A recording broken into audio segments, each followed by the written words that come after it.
Hey, welcome back, everyone. I want to jump on here and talk about the eclipse that's coming up on the 12th of August. And I wanted to put up a chart and kind of show how this is going to develop and kind of some of the key players and some of the key aspects that I think are going on here. So let's put this up and take a look at it. I've got a few charts for you. Um, This is today. I'm recording this on the 4th, and I want people to pay attention as I move this forward through the eclipse to pay attention to Mercury and Venus, and then I'll talk about some of these aspects that it's making with Mars and Neptune and Saturn and Pluto. So for the Barbolt's basket, the cradle figuration we've been talking about, we've had Pluto at 4 degrees, Neptune at 4 degrees, Uranus and Jupiter. So Jupiter's kind of moved out a little bit. It's still within opposition, but that's starting to wane out, and we're still feeling that. But Mercury is going to come in here and take that place. And I think eventually you're going to have Mars come in there too, but Venus is going to come up here and take this 4 degrees in Libra position.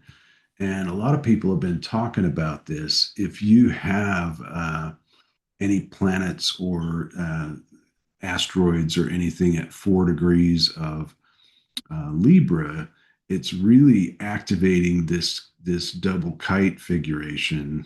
And let's just go ahead and forward this and show it as we move forward. So here we are today.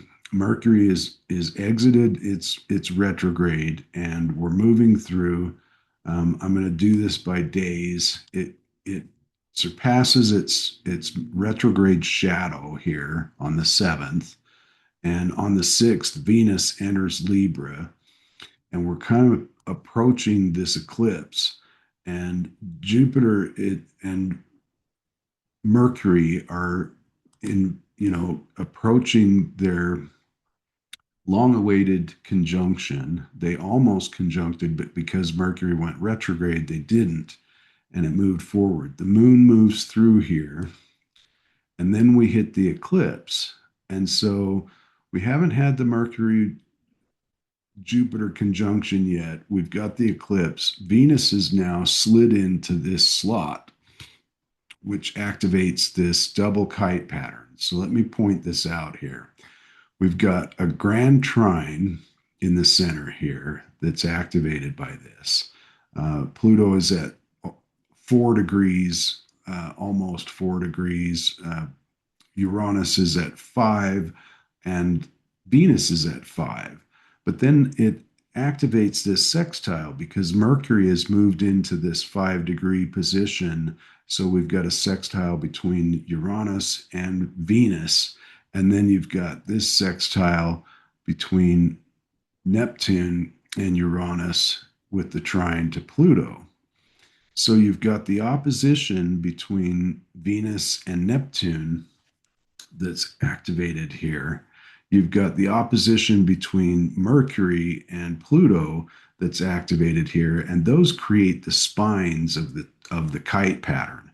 And so if you look at the kite pattern, this is the spine, and here's the wing of this one. You've got Neptune and Venus, and then a trine between Pluto and Uranus that's been there, and these two sextiles that connect it and make these wings. So they say about a kite pattern that you want to bring the tail through the head to get the flight from the wings. And so, what are we talking about here?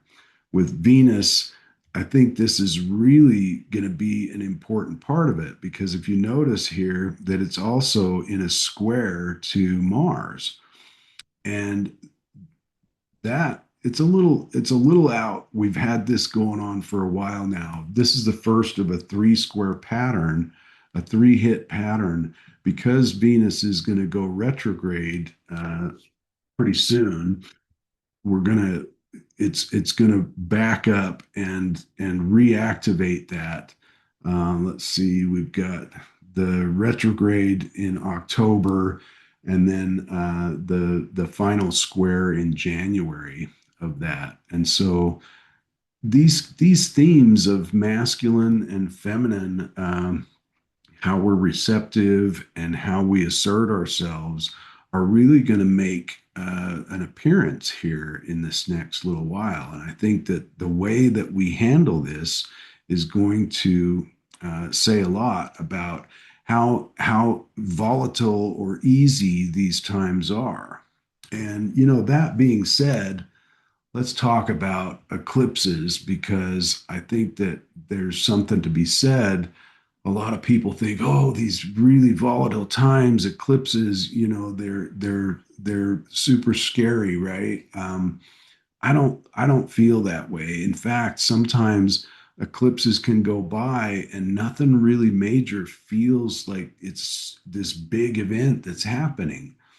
And I think with Uranus involved here, in this one and the lunar eclipse coming up in 2 weeks after this, there could be some flashes, some shocking things that come up when Uranus is involved.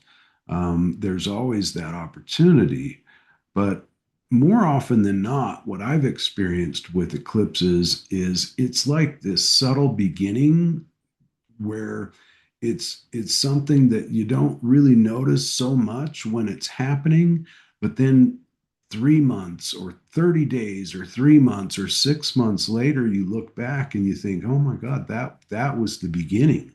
That was the beginning of when everything changed. And so I think that is the most common thing to happen for eclipses.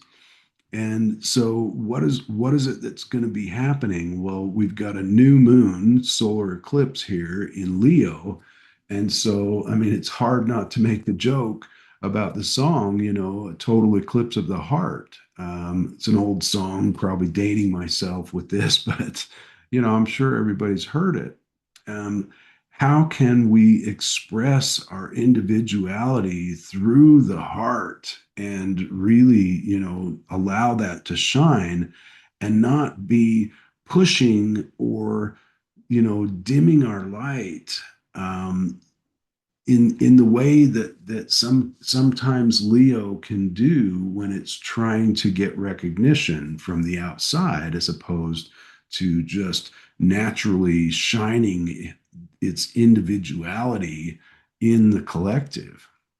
That's why it's opposed, to the collective sign of Aquarius, right? So, how can we clear this out? And this is a balsamic eclipse. If you notice here, the nodes move backwards to the planets. The planets are all going to move through this way, and that's one of the things I want to show you here as Mercury moves through this. We've got these two kite patterns. And so the other kite pattern is here. Here's the opposition with Mercury, and Jupiter's still in there. It's diminishing influence, but Jupiter is huge, right? So it's still a big player here. And and I think that some of the things that I want to say about the Jupiter part of this is it's obscured by the light of the sun right now. They say that when a planet gets within 15 degrees of the sun, the sun's rays kind of wash out its energy and we don't really get to see what it's about until it moves through that. And so as it comes through, the that conjunction took place a while back and it's going to move away from that. So let's move this forward and I can show how this happens. We had the eclipse here. It's all balsamic to the south node. And so as we keep moving forward, the moon moves past the south node. Then Mercury has its conjunction with Jupiter, and then we keep going forward for a few days, and this is where Jupiter has come out of the light of the sun, and it's born as a morning star. I usually use that phrase with Venus and Mercury, but it applies to the other planets as well. So it's officially in the clear, I think, around the 19th or the 20th. And then we have the sun go new phase with the south node, and then Mercury goes new phase with the south node. And then Mercury has its superior conjunction with the sun. And so I think that that's when we're going to start to really see and get a sense of the insight. I think while this happens, this eclipse, we're going to probably have like this gut intuition that isn't really clear, that might have something, because if we go back here and you've got Venus in opposition to Neptune, that can indicate some fuzziness, some obscurity that we're not quite sure of. And how we're relating to things is really going to affect the truth of our individuality and how that shines through. So we've got our identity aspect here with Neptune and Saturn that has in this new phase conjunction, and Saturn just recently going retrograde. We're going to be kind of integrating some of these new changes, all of this new structure that's been going on for a while now. And so as we seed this new moon, this new moment, the new moon here in Leo.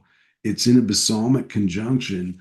So, what do we need to let go of in how we've been expressing our individuality so that we can allow that light to shine and not diminish it to become part of the collective, or not overshine, which turns off the collective and may get us rejected. Oftentimes, either expression will do that. How can we express this in a neutral fashion that is, I mean, neutral sounds benign, but it's not really. I mean, a neutral expression just means that we're not expressing through a shadow part of ourselves that's vying for attention or stage time that can happen and come through us unconsciously. And so I think that between this opposition and to between Venus and Neptune here, sorry, words, and the square to Mars here, where Mars is just entering Cancer. And I think that's an important thing here as well. Mars entering Cancer.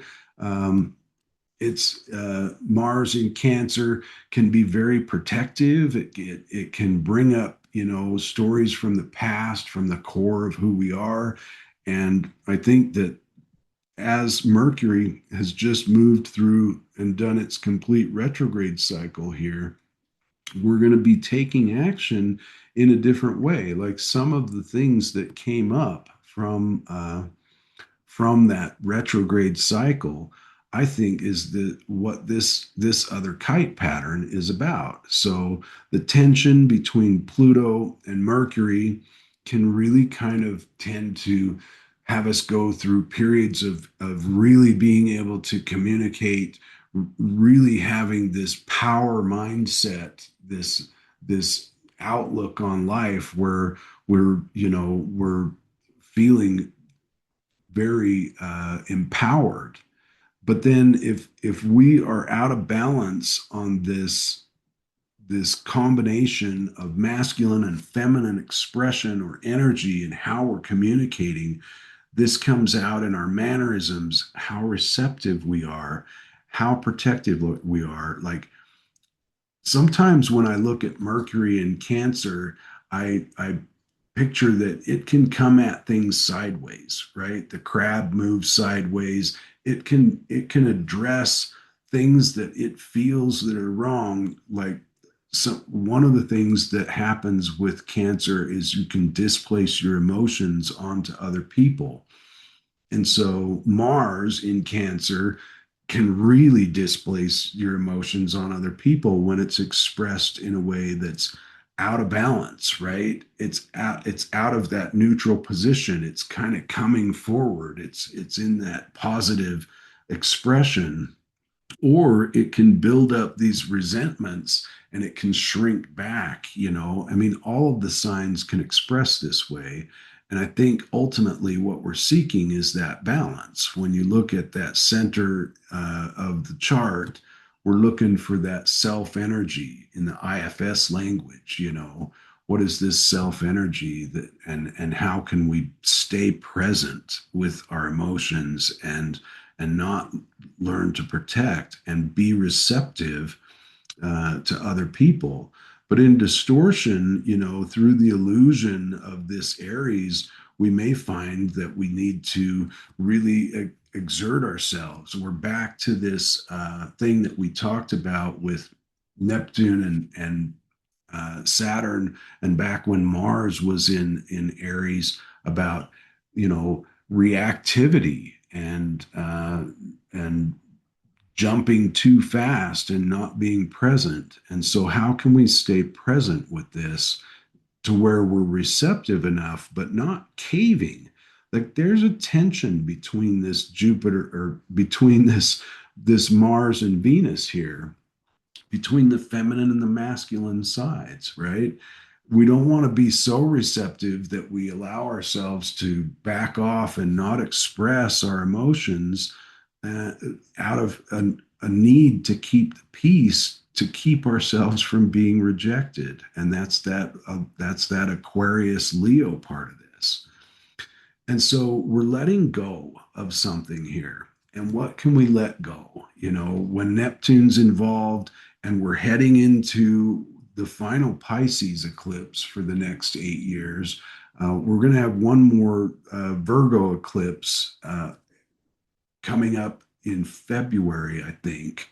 But then we'll be done with that access. But it really feels like a culmination to me, because we're finishing up something, but it's also seeding something new.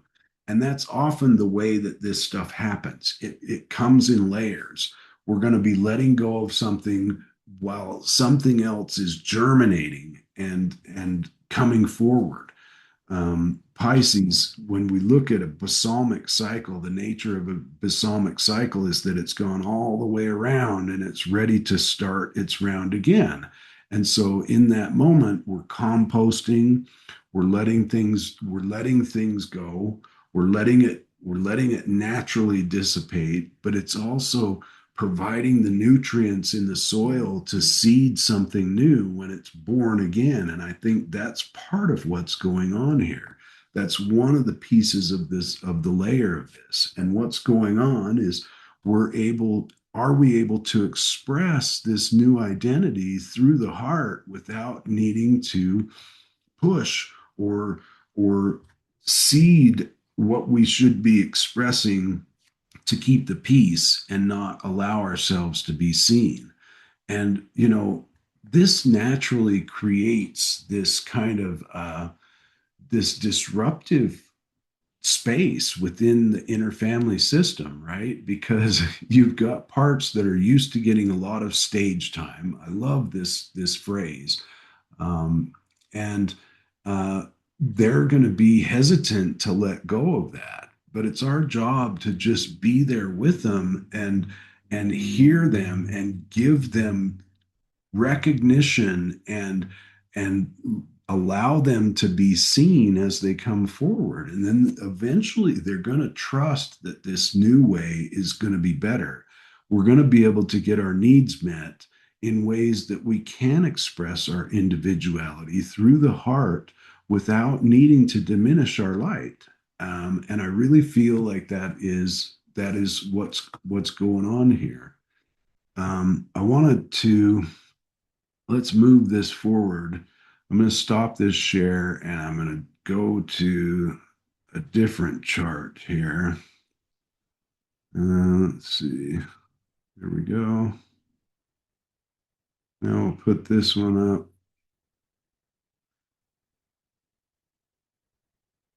I think this is it. So this is where in 2 weeks we're going to have this solar eclipse in Pisces, or this lunar eclipse in Pisces.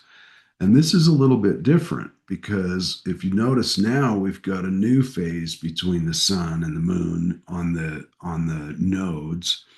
This is the last eclipse for us in Pisces, and we're going to be reflecting the light back from a Virgo uh, standpoint. So, once again, we've kind of got themes of the past, the nodes from the Virgo Pisces that are kind of diminishing at the same time that we're seeding something new.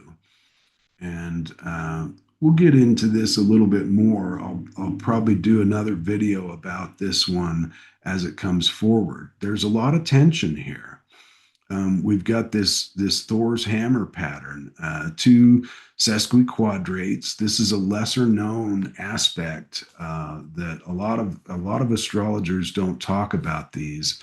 They talk about the squares, the trines, the sextiles, and inconjuncts. Some don't even get into those inconjuncts, but sesquiquadrates are a gate, an evolutionary gate aspect. The orbs are a little bit tighter, and it moves us from one phase to another. When you break the phases up, they're broken up into eight parts, and a sesquiquadrate happens in between the two phases. So we've got one in between the first quarter and the gibbous phase, and we've got one in between the full phase and the disseminating phase.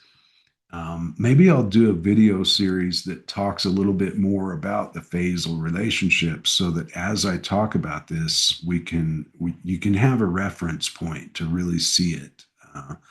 But if you notice here, we've got a square between uh, Uranus and the moon that's being eclipsed by the sun.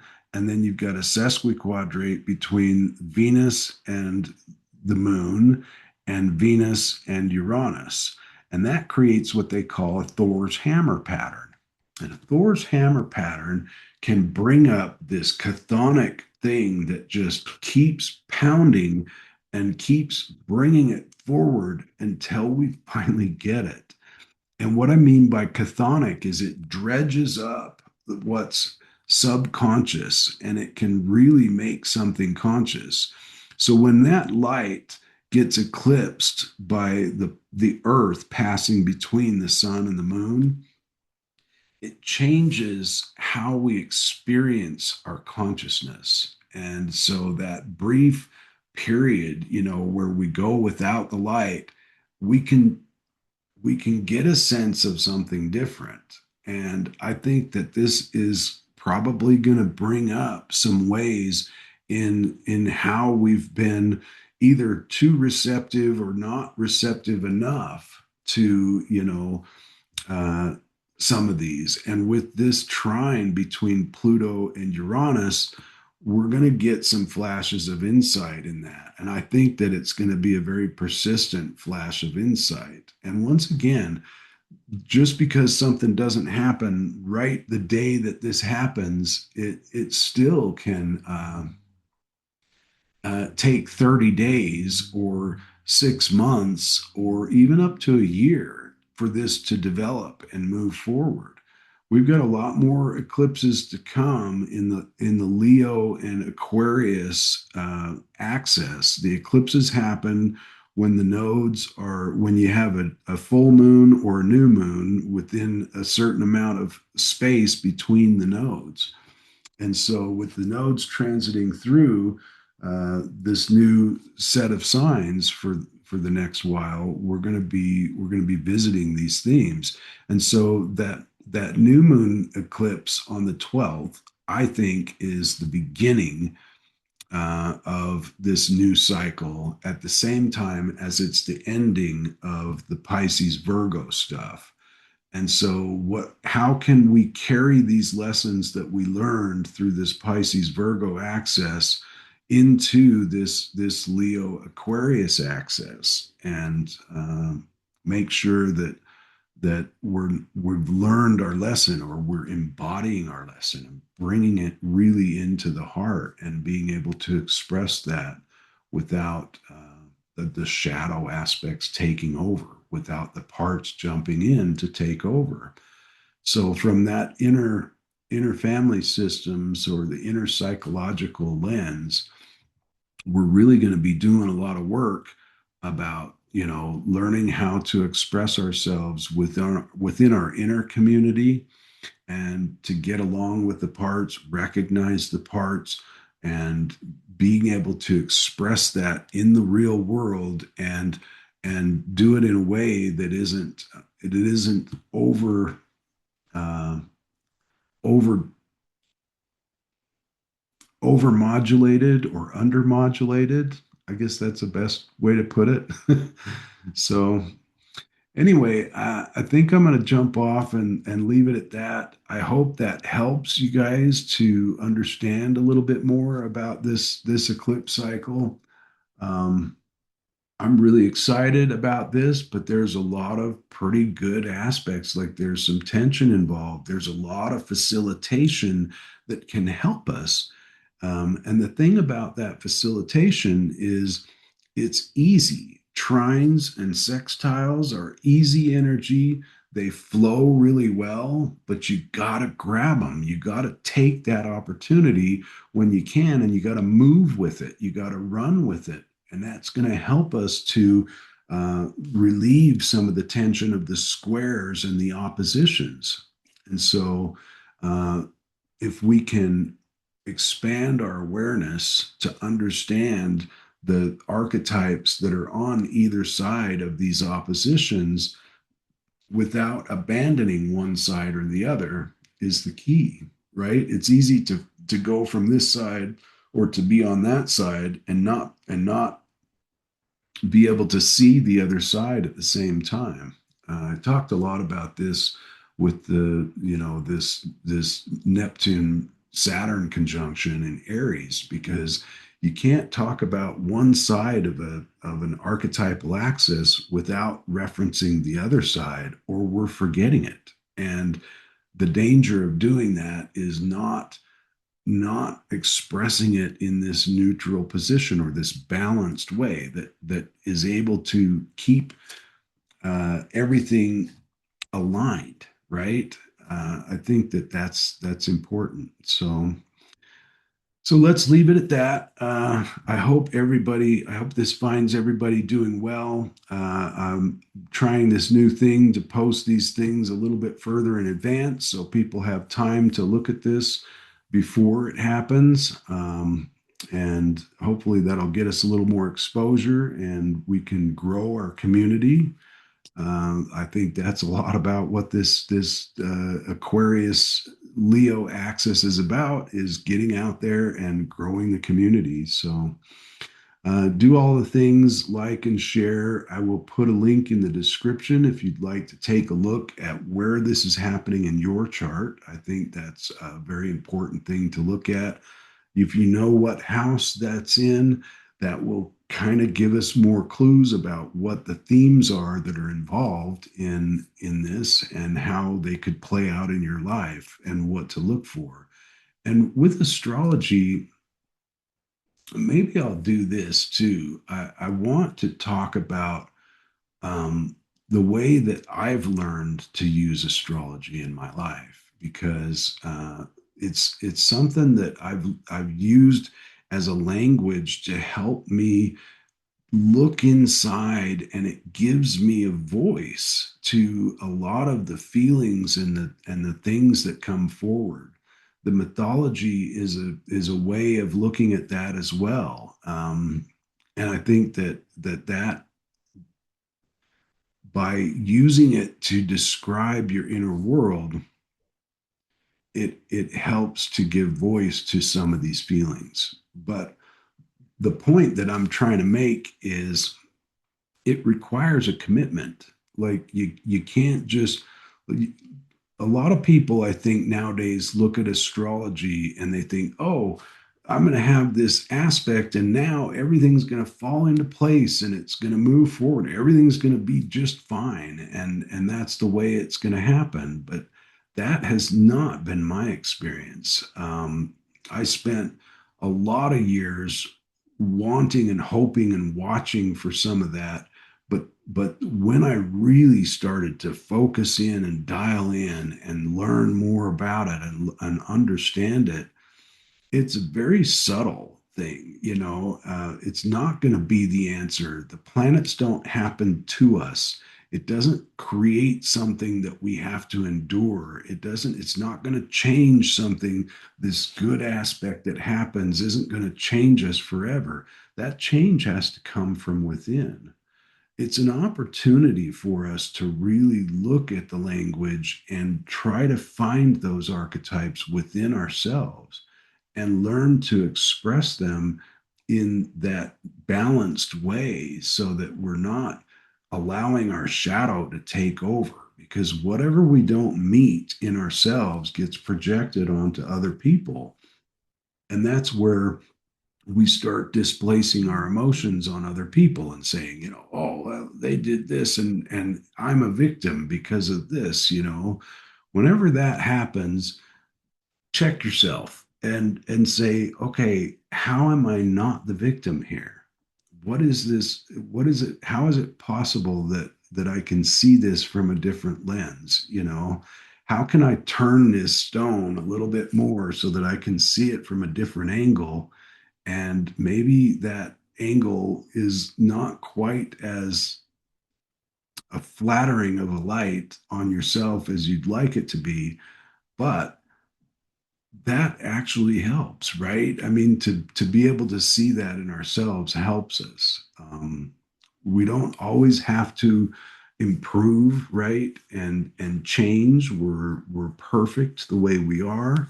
But I know if you're like me, like I want to grow and learn and do better, right? And so I look at the astrology every day and I journal every day. And well, maybe not every day. I'm sure I skip sometimes. And I also take my dreams and interpret the symbolism from my dreams as well. And I get amazing insight from that. And since I've started doing that, I've started to be able to see this stuff in a different light. And I hope that helps other people to understand where I'm coming from and why I'm so passionate about sharing this stuff. So we'll leave it at that. Do the things and like and subscribe, and we'll see you guys next time. Thanks, guys.